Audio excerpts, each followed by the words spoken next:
rues de San Francisco. Une production Queen Martin avec Karl Malden et Michael Douglas.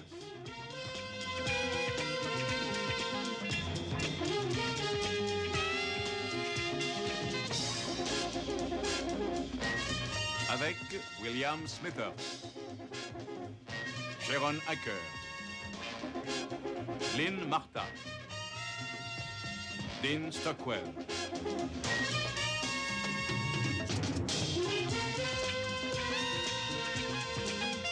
Dans l'épisode intitulé « La programmation ».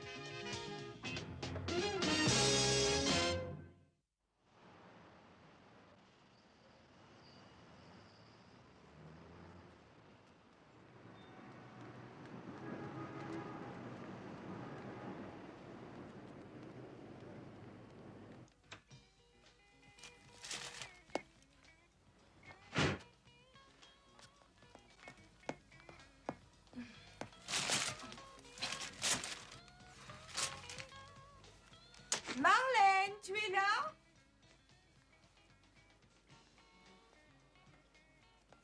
Oh, je croyais que tu devais sortir avec Greg ce soir.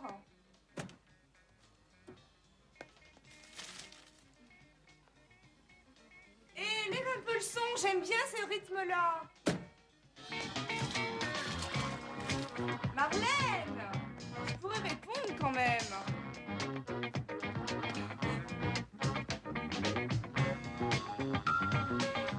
Mais qui êtes-vous? Où est Marlène? Oh non! Oh écoutez, non, prenez tout ce qui vous plaira, mais prenez l'argent. Mais laissez-moi. Oh non, pas ça, je vous en prie, non. Oh, je vous en prie.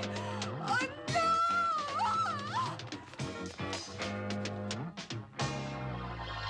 Oui, c'est noté. John Warren, âge 20 ans. Hein. Qui a trouvé le corps? Marlène Hollander. Marlène, M-A-R-L-E-N-E. Hollander. Et qui c'est? Sa copine de chambre. Mais on n'a rien volé d'autre. Oui, sûrement. C'est pas le vol, le mobile. Bon, entendu, on arrive. Oui, sergent, une seconde. C'est à quelle adresse déjà? Ah, entendu, c'est vu. Je vous remercie encore. La fille se fait piquer son médaillon et violer dans la foulée. Pas très logique. Pas la peine d'épiloguer maintenant, on va voir ce qui se passe.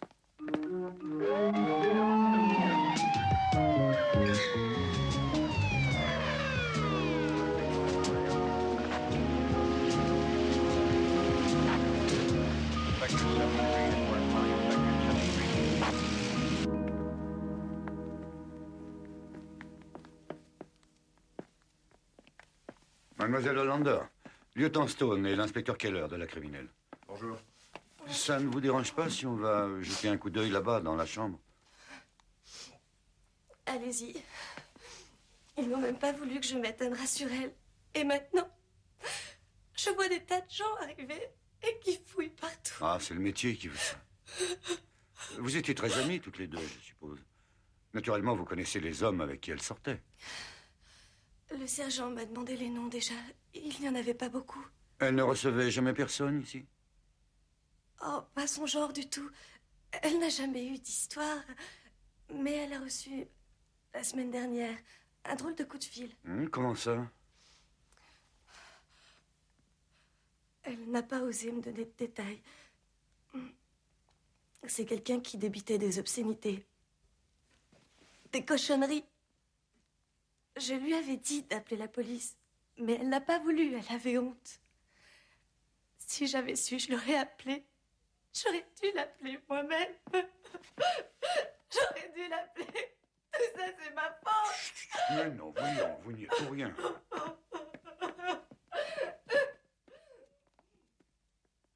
Un coup de fil cochon la semaine dernière et un viol aujourd'hui. En général, ils ne tuent pas ces types-là. Peut-être qu'on est en face d'un cas particulier. Qu'est-ce que vous regardez, vous? La serrure a été forcée au pied de biche. C'est par la porte qu'il est entré. Ah, au pied de biche. Renseignez-vous déjà chez les voisins. Et interrogez tous les couche-tards que vous pourrez trouver. Entendu, Mike. Alors, par où on commence? Par tous les obsédés sexuels qui traînent à 10 km à la ronde. Écoutez, c'est pas sérieux, ça fait des années que je ne suis plus dans le coup. Je me suis acheté une conduite maintenant. Vous pouvez vous renseigner d'ailleurs, je suis vétérinaire. Parfait, alors je vous mets en garde à vue. Mais pourquoi? Vous prétendez être allé voir un film au Carlton, mais c'est fermé depuis au moins 1 an. Ah oui, ça me revient, c'était au Ritz. Et je suis arrivé au milieu du film, c'était un film de guerre avec la marine. Vous êtes allé de la 18e à la 19e rue en traversant le parc. Mais c'est exact. Mais ça n'a pas pris toute la nuit, monsieur Blake. Entre-temps, où étiez-vous? Ah, ça, je ne sais plus, je me suis promené. C'est un très bon exercice. Vous n'êtes pas d'accord pour faire du sport? Si. Mais je dois savoir où vous étiez hier soir. Chez le psychiatre, j'ai des séances de soins réguliers chez lui. C'est le docteur Norman Jessup. Il vous confirmera. J'espère. Pourquoi vous êtes venu me chercher à mon travail devant tout le personnel? Pourquoi vous me traitez comme un criminel? Parce qu'une fille de 20 ans a été retrouvée morte et violée. Elle avait reçu le genre de coup de fil qui était dans vos habitudes. Alors, des touches? Une possible. Un nommé Cheflera, 2 fois condamné. C'est celui qui est là-bas? Hein. D'abord, il était devant la télé, ensuite au cinéma, mais il a oublié ce qu'il avait vu. En fait, il ne sait pas au juste ce qu'il a fait. Un beau ramassis de bestiaux. Ah, on travaille avec ce qu'on a. En attendant, reste avec lui et cuisine-le à fond. Et laisse-moi dire tes notes. Écoutez, Charlie, à chaque fois que vous ouvrez la bouche, c'est pour mentir.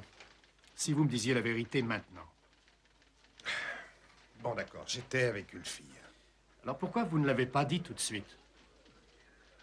Parce qu'elle ignore tout de mon passé que je ne tiens pas à ce qu'elle sache. Alors, comment s'appelle-t-elle? Jill Allerman. Vous étiez avec elle jusqu'à quelle heure? Je n'en sais rien. Peut-être de 6 à 8, je ne sais pas exactement. Et après? Je suis allé me promener, je vous l'ai dit. Bon, alors ça nous ramène au point de départ. Vous pouvez partir, je vous reconvoquerai. Et vous êtes obligé de l'interroger? Bien sûr. Mais je ne suis pas obligé de tout lui dire, ça dépend de vous. Merci quand même.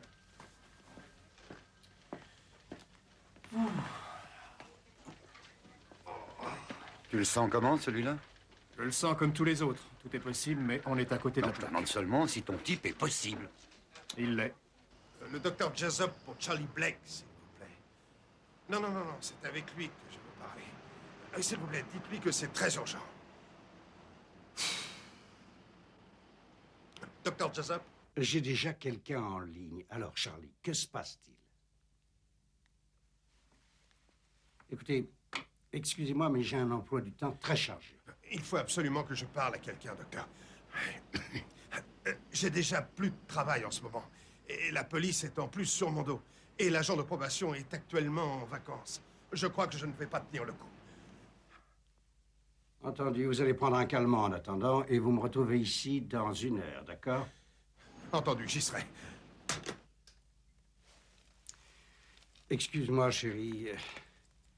Non, non, non, non, c'était un petit contretemps. Néanmoins, je vais être en retard. J'y serai vers, disons, vers 20 heures. J'espère que ça ne sera pas brûlé. Oui, toi aussi. Entendu. C'est promis.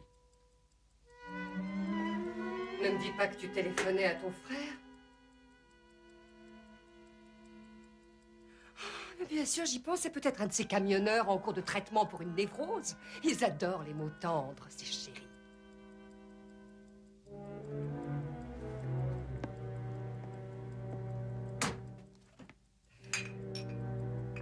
Nous avons tous besoin de notre propre thérapie. Docteur. Et si nous discutions de la tienne? Oh, je t'en prie, Eleanor. Non, non, j'insiste, si tu permets.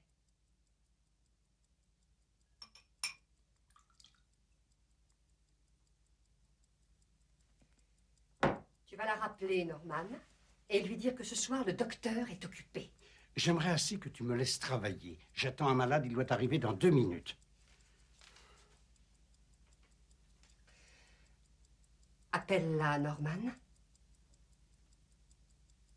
Je veux t'entendre l'appeler.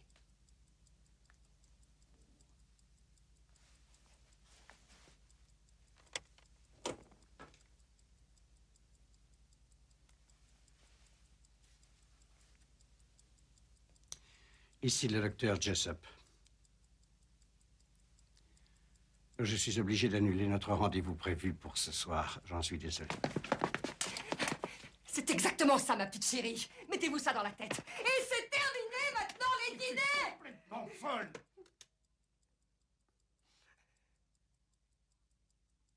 Si j'avertissais le Conseil de l'Ordre sur les thérapies très spéciales que tu appliques aux femmes en particulier, tu perdrais sans doute le droit d'exercer. Tu es ivre. Complètement ivre. Et toi, tu es nul. Et tu l'as toujours été. Je dessoulerai, moi, mais toi, qu'est-ce que tu vas devenir? Et quand la police vous a interrogé, vos complexes de culpabilité sont revenus? Oui. J'ai cru un moment que j'avais téléphoné. Il va nous falloir remonter dans le temps, Charlie. Il faut ressurgir au grand jour ce complexe qui ronge votre subconscient. Ensuite, vous vous sentirez nettement mieux.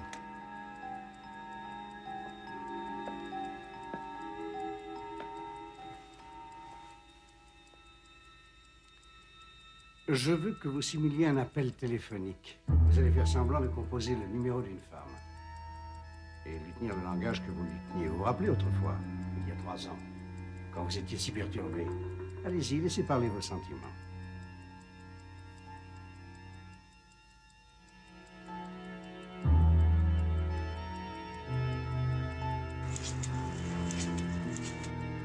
Allô, c'est moi.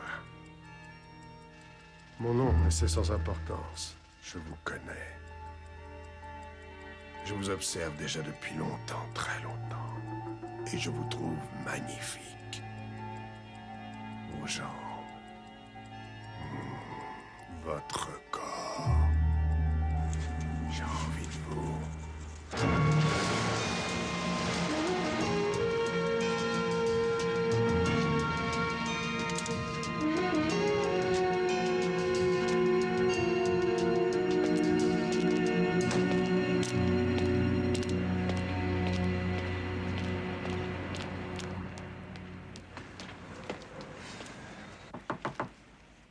Voilà, j'arrive. Désolée, je n'entendais rien. Ce n'est J'avais pas mis le grave. mixeur en marche. Mademoiselle Allerman? Oui? Je suis l'inspecteur Keller de la police criminelle. J'aurai 2 ou 3 renseignements à vous demander. Donnez-vous la peine d'entrer. Merci. Pardon. La police, ça n'est jamais de bon augure en général. Je n'ai pas de contravention à ma connaissance, à moins que... Non, mademoiselle. Je venais seulement vous parler de votre ami Blake. Charlie, ah bon, mais pourquoi? Je crois qu'il a passé la soirée avec vous hier. C'est exact. Mais je vous en prie, asseyez-vous. Alors, merci, avec plaisir. Est-ce que, par hasard, il aurait des problèmes? Je crois qu'il m'a appelé au bureau, mais j'étais occupée à ce Vous moment-là. ne l'avez pas vu aujourd'hui? Non. Et puis, je vous demandais combien de temps vous êtes resté avec lui hier. Pas mal de temps, nous avons dîné ici tous les 3. Tous les 3? Ma fille était là. Ah. Et il est parti vers quelle heure environ? Il devait être 8 heures, je crois. Et ça fait longtemps que vous connaissez ce monsieur? Suffisamment. Je suis au courant du fait que la police a un dossier sur ses activités passées. Et il vous en a parlé, alors? Et c'est pour ça que vous venez me voir? Oui, pour certains homicides, nous sommes amenés à enquêter sur ce genre de dossier. D'homicide? Mais de quoi vous parlez? Vous avez lu cet article sur le meurtre de la jeune fille. Elle avait reçu, elle aussi, un coup de fil d'un obsédé. C'est courant, mais dans ce genre d'affaires, nous sommes obligés de contrôler.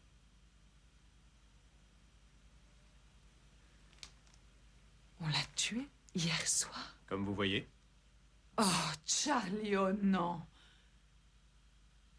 Quel rapport avec Charlie et ses chèques sans provision, puisqu'il a eu des ennuis pour ça, je suppose? Je me trompe? Il vous a parlé de chèques? Mais qu'est-ce que je dois comprendre? Qu'il débitait des obscénités au téléphone et que c'est pour ça qu'il est fiché?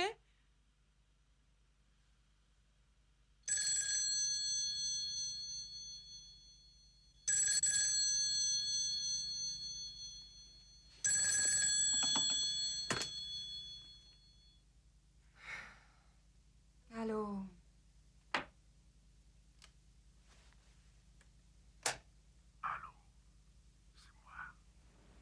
Vous. Mais qui êtes-vous? Je vous connais. Je vous observe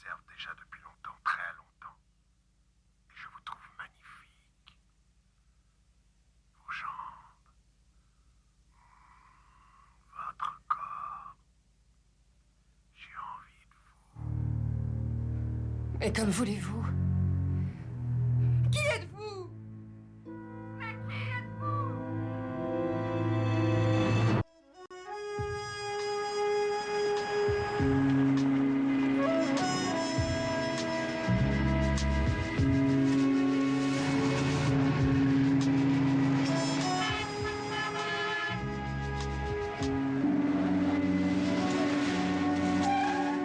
Hey Mike, vous êtes toujours sur l'affaire Warren? Oui.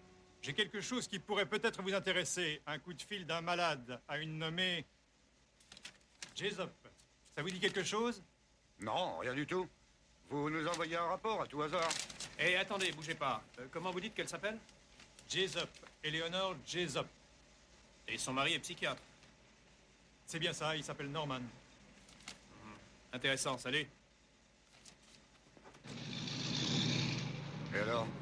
Drôle de coïncidence. Charles Blake a un psy du nom de Norman Jessup. Dont la femme vient de recevoir un coup de fil bizarre. Et on vient de parler à un malade soigné par le mari. Exactement. Non, c'est un peu gros. Tu sais ce que je pense? Je ne crois pas beaucoup aux Aux coïncidences, oui, je sais. Pourquoi un malade de mon mari s'en prendrait à moi? Ah, nous ne sommes sûrs de rien. Tout ce que nous savons, c'est que dans le passé, il était, enfin, disons, coutumier du fait. Vous êtes au courant, docteur? Naturellement, puisque son traitement était la contrepartie de sa liberté conditionnelle. Voulez-vous un cognac? Non. Non, merci. Et pourquoi tu n'en as pas parlé à la police plus tôt? Chérie, le cas de ce Charlie Blake n'est pas unique. Des millions de problèmes de cette sorte sont traités. Un cognac, s'il te plaît. Et n'importe lequel aurait pu téléphoner. Docteur Jessup, vous saviez que Blake était convoqué chez nous hier? Oui. C'est au sujet du meurtre de la jeune fille. Norman? Je t'en prie, calme-toi. Il est venu me voir simplement parce qu'il avait perdu son emploi. Il était bouleversé, alors quoi de plus naturel? Mais s'il y avait un rapport de cause à effet? Je n'en vois aucun. Madame Jessup, vous reconnaîtriez la voix de Blake si vous l'entendiez encore? J'ai bien peur que non. Dans ces situations, on est toujours sous le choc. Je n'en ai pas le moindre souvenir. Il aurait pu vous voir quelque part. À une certaine époque, mon mari disait à ses malades de venir ici.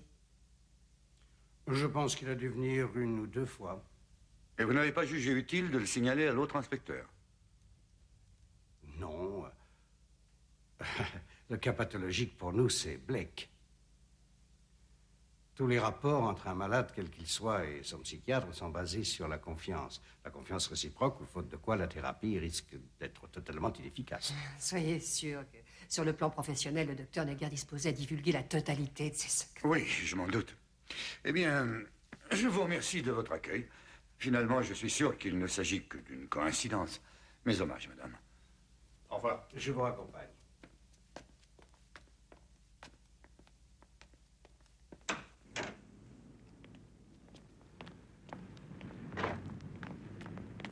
Dis donc, tu avais commencé des études de psychologie, non?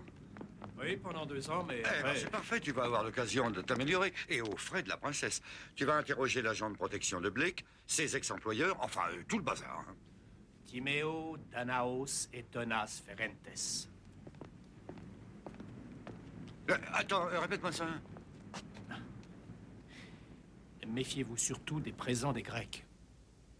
Oh, dis donc, l'instruction, c'est quelque chose quand même. Gilles, il y a trop de monde ici. Merci.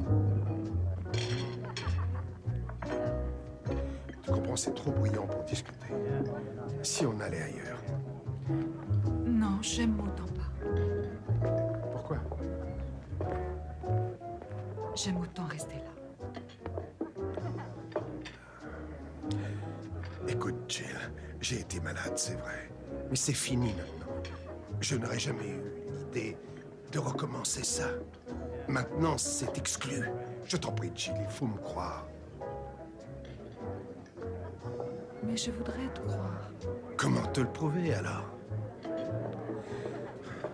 Écoute, suppose que j'ai le bras cassé et qu'il guérisse, hein? Je pourrais te montrer les radios. Mais dans la tête, comment te le montrer? Écoute, il est préférable d'attendre un peu. Ça vaut mieux pour toi comme pour moi. Plus tard, il est possible que... Tu sais que la seule personne en ce bas monde qui croit en moi, c'est mon docteur. Et je suis obligé de le payer. Bien sûr, Charlie, vous la reconnaissez. Alors dites-moi son nom. Joanne Warren. C'est elle qui est responsable de tout ce qui vous est arrivé. La police. Votre emploi perdu. Jill qui s'écarte de vous. Elle en est responsable, bien sûr. Oui. Regardez-la. Elle se moque de vous. Elle dit que vous êtes un malade, un obsédé. Vous allez arrêter le flot de ces calomnies. Le seul moyen, c'est vos mains autour de son cou. Serrez fort. Serrez fort pour qu'elle se taise à tout jamais. Vous sentez comme sa gorge est douce. Serrez plus fort. Là, c'est bien.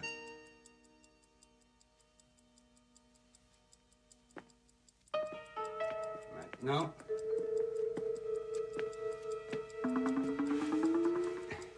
Vous avez éliminé le mal. Elle est morte. Vous avez tué John Warren.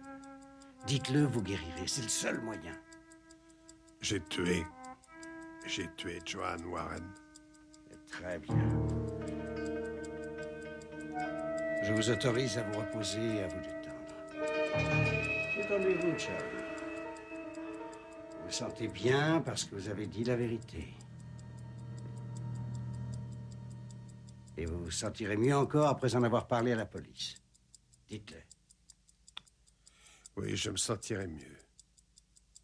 Je suis votre ami, Charlie. Je veux vous aider, vous le savez. Oui.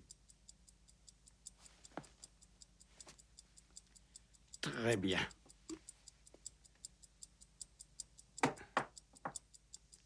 Regardez. Regardez cette horloge. Il est maintenant 5h30. Je vous ordonne d'aller dormir et je veux que vous perdiez le souvenir de tout ce qui s'est passé au cours de cette séance. Vous entendez? À 7 heures précises, le réveil sonnera. Vous vous lèverez et vous viendrez chez moi, Charlie. Vous connaissez le chemin. Oui. Vous entrerez par la porte de service. Vous monterez à l'étage. Et à 8 heures précises, vous vous réveillerez. Et tout ira mieux. Rien ici ne permet de supposer que Blake est rechuté. Et d'ailleurs, son agent de probation déclare que sa conduite est normale. D'après toi, il est blanchi. Si j'en crois ses déclarations, et je n'ai que ça, il s'est promené tout seul au cours de la nuit du meurtre. C'est exactement ce que l'autre zozo est en train de dire. Et il a changé si souvent de version depuis qu'il est là, qu'il a déjà épuisé une brigade. Enfin, pour l'instant, il nous reste à espérer que ça va s'arrêter là. Pourquoi tu ne m'emmènes pas? Uniquement les anciens combattants, pas de femmes. Elle est un peu éculée, celle-là. Tu manques de plus en plus d'imagination.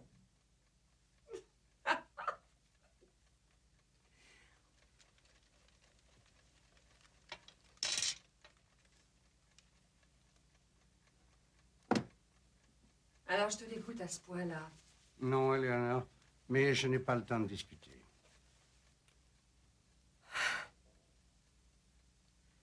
Pourtant, tu m'aimais avant. Oui, c'est vrai. Mais tu as voulu m'acheter. Comme tu as acheté la maison, la clinique, et même mon âme. Tu t'imagines que tout est achetable. Comme ça, tiens.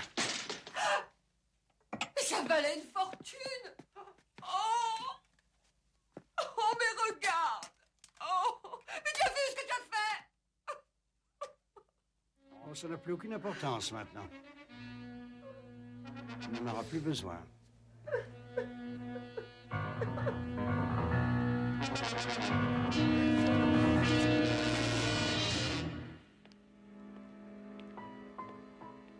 Vous irez chez moi. Vous entrerez par la porte de service. Elle ne sera pas fermée à clé.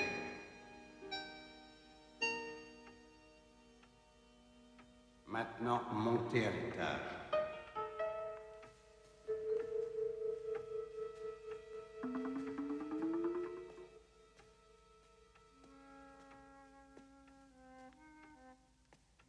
Tournez à droite et entrez dans la chambre qui est au bout du couloir.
Désolé de vous avoir réveillé, explique. On l'a étranglée et ça remonte à 2 heures au moins. Une tentative de viol possible, on ne sait pas. Elle a encore la cravate autour du cou. Et il est entré comment? En fracturant la porte de service. Qui l'a trouvé? C'est son mari et un ami à lui, un avocat du nom de Leonard Paxton. Tu as leur déposition? Oui, ils ont dîné ensemble en ville, ils sont rentrés vers 11h30.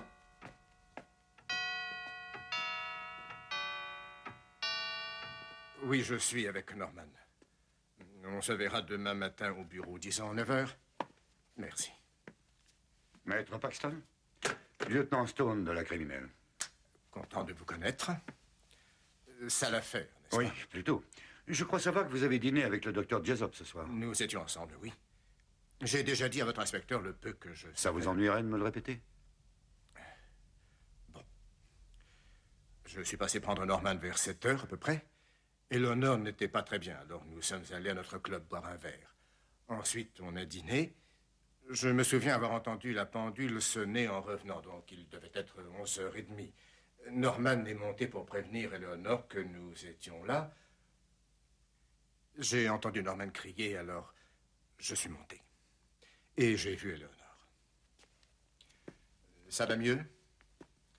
Si l'on peut dire. Docteur Jessup, je sais que le moment est mal choisi pour poser des questions. Oh, vous savez, je vous comprends. Je voudrais bien vous aider, mais je ne sais pas trop quoi vous dire. Je n'ai vu absolument personne, je n'ai rien entendu. Vous ne soupçonnez personne d'avoir fracturé la porte? Vous savez, c'est très délicat pour moi de répondre à cette question. Ah oui, pourquoi? C'est la mise en cause d'une certaine déontologie, le caractère confidentiel des relations entre le médecin et son malade. Vous parlez de Charles Blake? Lieutenant, excusez-moi d'intervenir, mais j'ai déjà dit à mon ami Norman que je me chargeais de tout, seulement je n'ai guère eu le temps jusqu'ici. Mais demain, à la première heure, bien sûr, il sera en mesure de vous donner sa déposition. Si Blake est l'auteur du meurtre, je le veux en prison cette nuit. Je n'attends pas demain. Pourquoi aurait-il fait ça? Je n'en sais rien, je peux me tromper. Il était très agité aujourd'hui et je lui ai demandé s'il avait téléphoné à ma femme. Et je l'ai presque accusé de l'avoir fait. J'étais troublé. Je voulais aller jusqu'au bout et forcer son subconscient à me dire la vérité. C'est peut-être lui, c'est possible sans doute. Mais peut-être que si je n'avais pas tant poussé, ma femme serait sûrement vivante. Écoutez, lieutenant, je crois que ça suffit. S'il vous plaît.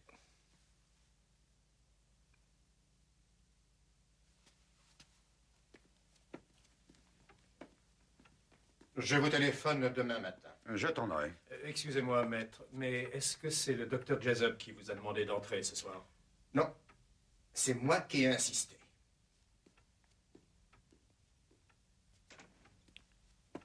Tu pensais à quoi? Je trouve assez curieux d'avoir un avocat qui tombe aussi opportunément. Il y a des traces d'empreintes un peu partout ici. Jack, je veux des photos en long et en large de cette pièce demain sur mon bureau à 8 heures. Mike, j'ai l'arme du crime. J'ai dû la couper. Ce genre de boulot, moi, ça me tue. Ah, et moi, non. J'enverrai les gars chercher le corps quand vous serez prêts. Steve, je vois mal le docteur porter des cravates comme ça, et toi? J'ai téléphoné chez Blake, mais il n'y a personne. Tu ne sais pas où le trouver? Oh, j'ai mon idée. Bon, eh ben, celui-là. J'y vais. Et sois prudent, hein? Oui. C'est un malade. Je t'en prie. Je ne peux pas, Charlie. Va-t'en, tu me fais peur. Je t'assure, il faut que je te parle. Chérie, j'ai des graves ennuis. Charlie, ne m'oblige pas à appeler la police. Laisse-moi. J'ai peur, Jill. Je ne sais plus ce que je fais maintenant. Je ne sais plus où j'en suis. Aide-moi, tu veux. Ah, si seulement on pouvait m'aider. Je regrette, Charlie. Je t'en prie, laisse-moi. Je ne peux pas t'aider. Je ne peux pas, je t'assure.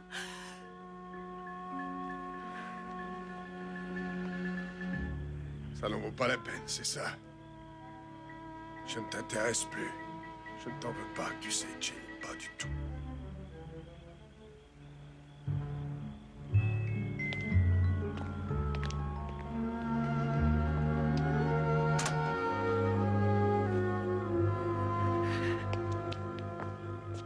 Blake! Blake!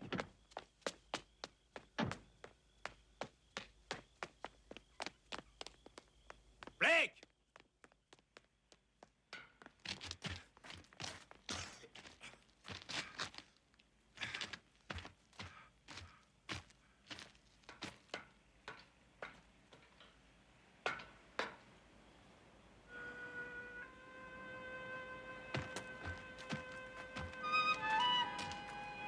Charlie.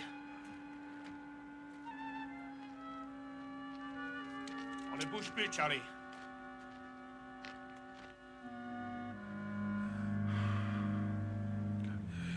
Allez-y, tirez. Vous ne voulez pas mourir.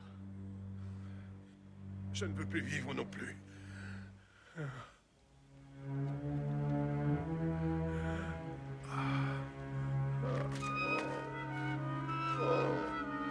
Je suis malade, je ne sais plus où j'en suis. C'est votre cravate, ça, non? Oui. Vous savez où on l'a trouvée, mais vous ne savez plus quand vous la portiez, ni comment vous l'avez utilisée. Non, non, c'est vrai. Pas la peine de nier. On sait que vous étiez dans la chambre. Tenez, on a relevé vos empreintes partout. Alors pourquoi l'avez-vous tuée?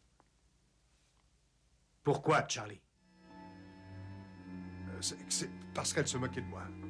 Et elle disait des calomnies sur mon compte. Elle me traitait de malade. Alors j'ai dû la tuer.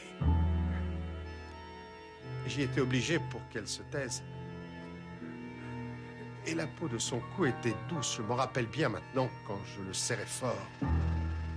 Alors je l'ai tuée. J'ai tué Joanne Warren. Joanne Warren? Oui. Je suis content de vous le dire parce que je sais que ça me fera du bien. Vous avez tué Madame Jessup comme ça aussi? Ah oui? Je vous le demande. Je me rappelle, elle était couchée par terre, sans bouger, sans rien dire. Et au début, j'ai cru qu'elle avait dû s'endormir. Oui, continuez. Jusqu'à ce que je l'ai approchée, que je l'ai touchée. Mais vous vous souvenez de l'avoir tuée? Je pense que oui. Bon, mais pour le téléphone, c'est quand même vous qui l'avez appelé. Ah non, ça maintenant, c'est terminé. Que vous dites? Oui. Enfin, je ne sais plus, je croyais, mais je ne sais plus. Je suis sûrement cinglé.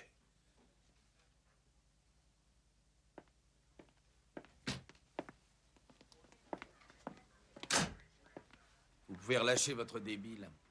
Affaire classée. Ah bon, quelle affaire? L'affaire Warren. C'était sûr, c'est bien chez Flaira. Chez Flaira? Oui, il a tout avoué. Et par écrit encore. Des aveux complets, signés, pas de problème. Merci les gars. Merci pour les félicitations.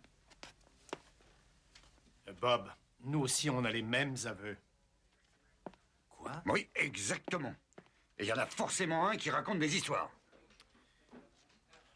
Bon. Vous faites ramener le détecteur de mensonges demain matin au bureau. Oui, je sais que vous avez du boulot, mais cette bécane, je la veux demain en ordre de marche aux aurores. Steve, tu convoques Lenny. C'est pas la peine d'avoir un psychiatre si ça nous sert à rien. J'espère que lui, au moins, il y verra plus clair.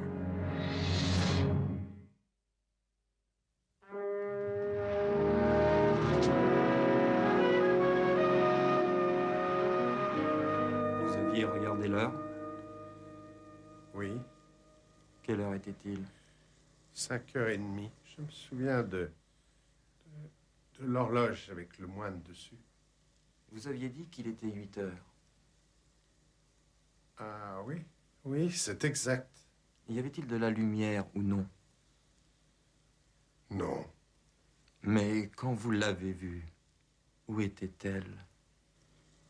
Par terre. Et vous l'avez tuée? Je n'en sais rien.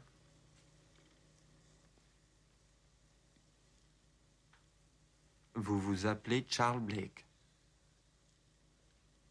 Oui. Et vous avez tué Joanne Warren? Oui.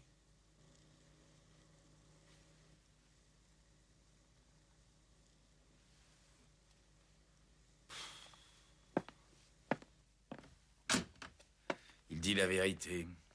Ah bah maintenant je comprends pourquoi le tribunal refuse le détecteur. Scheffler reconnaît avoir tué la fille, Blake également. Et ils disent tous les deux la vérité. Ou alors la machine est détraquée. Ça me plairait assez. Supposons que Blake soit persuadé d'avoir tué par pure Bon, imagination. de quoi tu parles? L'hypnose. L'hypnose? Oh, ça va pas. En tout cas, ça peut paraître idiot, mais d'après le dossier, on sait que Jessup soignait Blake Bah, sous oui, alors. hypnose. Alors on peut faire croire n'importe quoi à n'importe qui sous hypnose. Oui, mais Blake était bien sur les lieux, on a ses empreintes, sa cravate. La cravate, quelqu'un a pu lui subtiliser. Oui, c'est vrai. D'autre part, Blake s'est montré incapable de se souvenir où il était entre 5 et 8 heures. Lenny, ce n'est qu'une hypothèse, mais à votre avis, est-il possible qu'on l'ait mis dans une sorte de transe hypnotique au cours de cette période? Tout à fait. Ah, on t'écoute. Supposons qu'il ait été mis dans cette sorte d'état second. Est-ce qu'on aurait pu le conditionner pour certains actes après son réveil?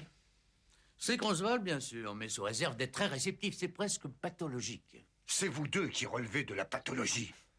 J'ai seulement dit qu'il était possible que Charles Blake ait pu être conditionné pour croire qu'il avait tué les deux filles. Ouais, ça tient debout, seulement il y a un écueil psychologique. Pour faire avouer à quelqu'un un crime qu'il n'a pas commis, il faut une solide motivation. Il doit être absolument certain qu'il agit dans son propre intérêt. Et c'est le motif qui nous échappe. Bon, alors, dans ce cas, supposons, par exemple, sa guérison. C'est lui-même qui nous a dit en avouant, je sais que ça me fera du bien. Il est sous contrôle judiciaire pour obsession sexuelle, bien sûr, c'est un complexe lourd à traîner, c'est un argument.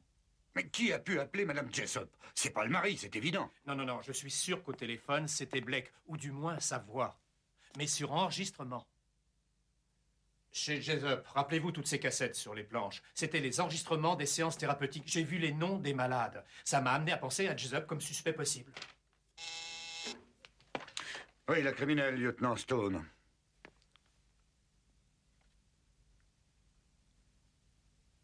Oui. Oui, c'est noté. Ils ont fouillé chez Schefflera et dans l'appartement. Ils ont trouvé le médaillon caché dans un placard. Du calme. Et écoutez. Blake est innocent pour un meurtre. Et à vous entendre tous les deux, il pourrait bien n'en avoir commis aucun, c'est ça? Oui.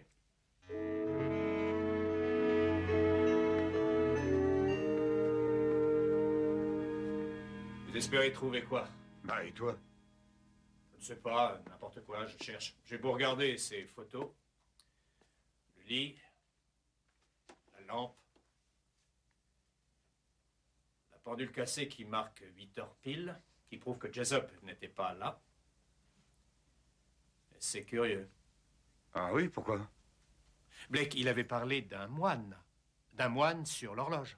Oh, il a dit tellement de choses, celui-là, qu'on s'y perd. Non, j'aime autant ma méthode. On va tout reprendre à zéro, hein. D'accord. Bon, il a dit qu'il était exactement ici. Tu te souviens? Bon Dieu.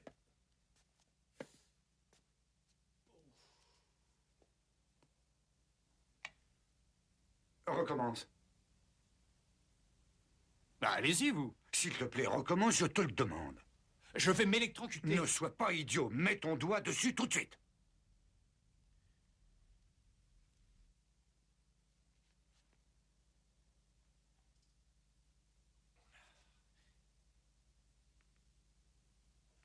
Non.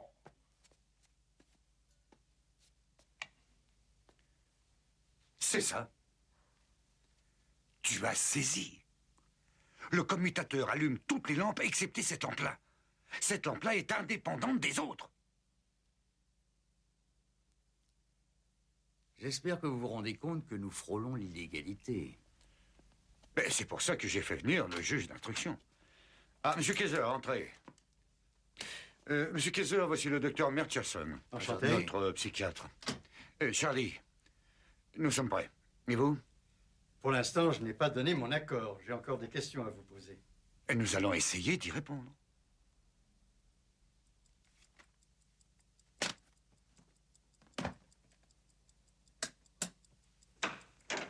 Merci. Oh, entrez. Bonjour, docteur. Bonjour, inspecteur. Asseyez-vous, je vous prie. Merci. Désolé de vous avoir fait attendre, j'ai dû annuler tous mes rendez-vous. Je ferme mon cabinet pendant quelques jours. J'ai l'intention de partir en voyage, si vous ne voyez pas d'inconvénient. Non, aucun. J'étais simplement venu vous demander un service. Avec plaisir. Nous avons appelé l'agent qui était de garde chez vous ce matin. Nous pensions que ça n'était plus nécessaire. Mais entre-temps, on a eu du nouveau. Alors, si vous aviez un deuxième trousseau de clés, je pourrais peut-être vous l'emprunter. Je crois que j'en ai un. Très curieuse, cette pendule. Ah oui, c'est vrai. Je croyais que j'avais un autre trousseau. Alors vous avez arrêté Blake, finalement. Eh oui, c'est le problème, justement. On l'avait bouclé pour le meurtre de Warren, qu'il a avoué d'ailleurs, alors qu'il n'y est pour rien. Oh. Oui, c'est assez bizarre, ce mensonge. Par le fait, ça nous oblige dans cette affaire à tout reprendre à zéro. C'est-à-dire? En partant, vous avez dit que votre femme était dans sa chambre en train de lire, donc la lampe était allumée. En effet. Mais Blake, lui, prétend le contraire et la machine à détecter le mensonge prouve qu'il dit la vérité. Bien sûr, il est possible que votre femme ait éteint, c'est une hypothèse. Mais en tout cas, le lieutenant veut examiner cette lampe. Parce que si l'ampoule est grillée, ça va tout compliquer. Je ne sais pas où je les ai mises. Oh, ce n'est pas grave, je vais aller chercher un passe-partout. On en a des tas dans la police. Je voulais seulement éviter le déplacement. Alors, de toute façon, ça ne change pas grand-chose puisqu'il était chez vous. Docteur, je m'excuse de vous avoir dérangé. Oh non, pas du tout. J'aurais voulu pouvoir vous aider. J'ai un deuxième trousseau quelque part, mais je n'ai pas ma tête à moi en ce moment. Ah, c'est normal. Au revoir. Au revoir.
Il fallait l'éteindre avant, docteur. Mais qu'est-ce que vous faites là? On vous regarde truquer un peu l'épreuve. C'est ridicule. Qu'est-ce que... Simple curiosité, ma femme est victime d'un assassinat et je cherche la vérité. Vous ne répondez pas au téléphone.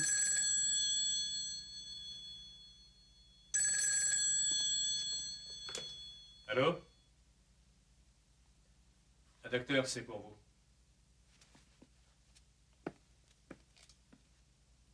Allô, oui? C'est moi.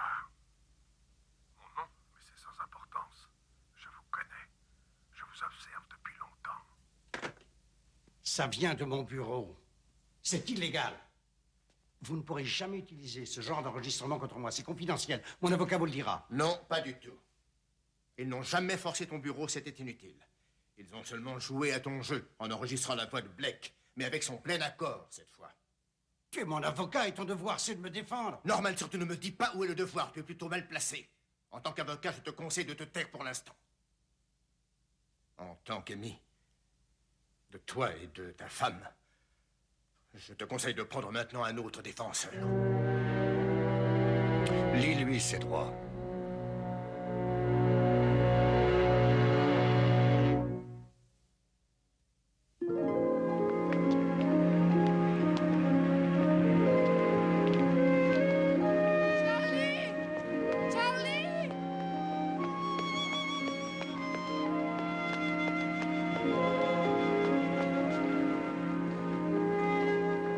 Je ne lui ai rien dit, elle est venue toute seule. C'est vrai, pourquoi? Après tous ces sans importants, je suis là. Et d'ailleurs, je ne sais pas ce qui se passe dans ma tête. Qui le sait? Et si on faisait un tour, tu veux? Bien sûr. Je ne demande que ça. Alors bien.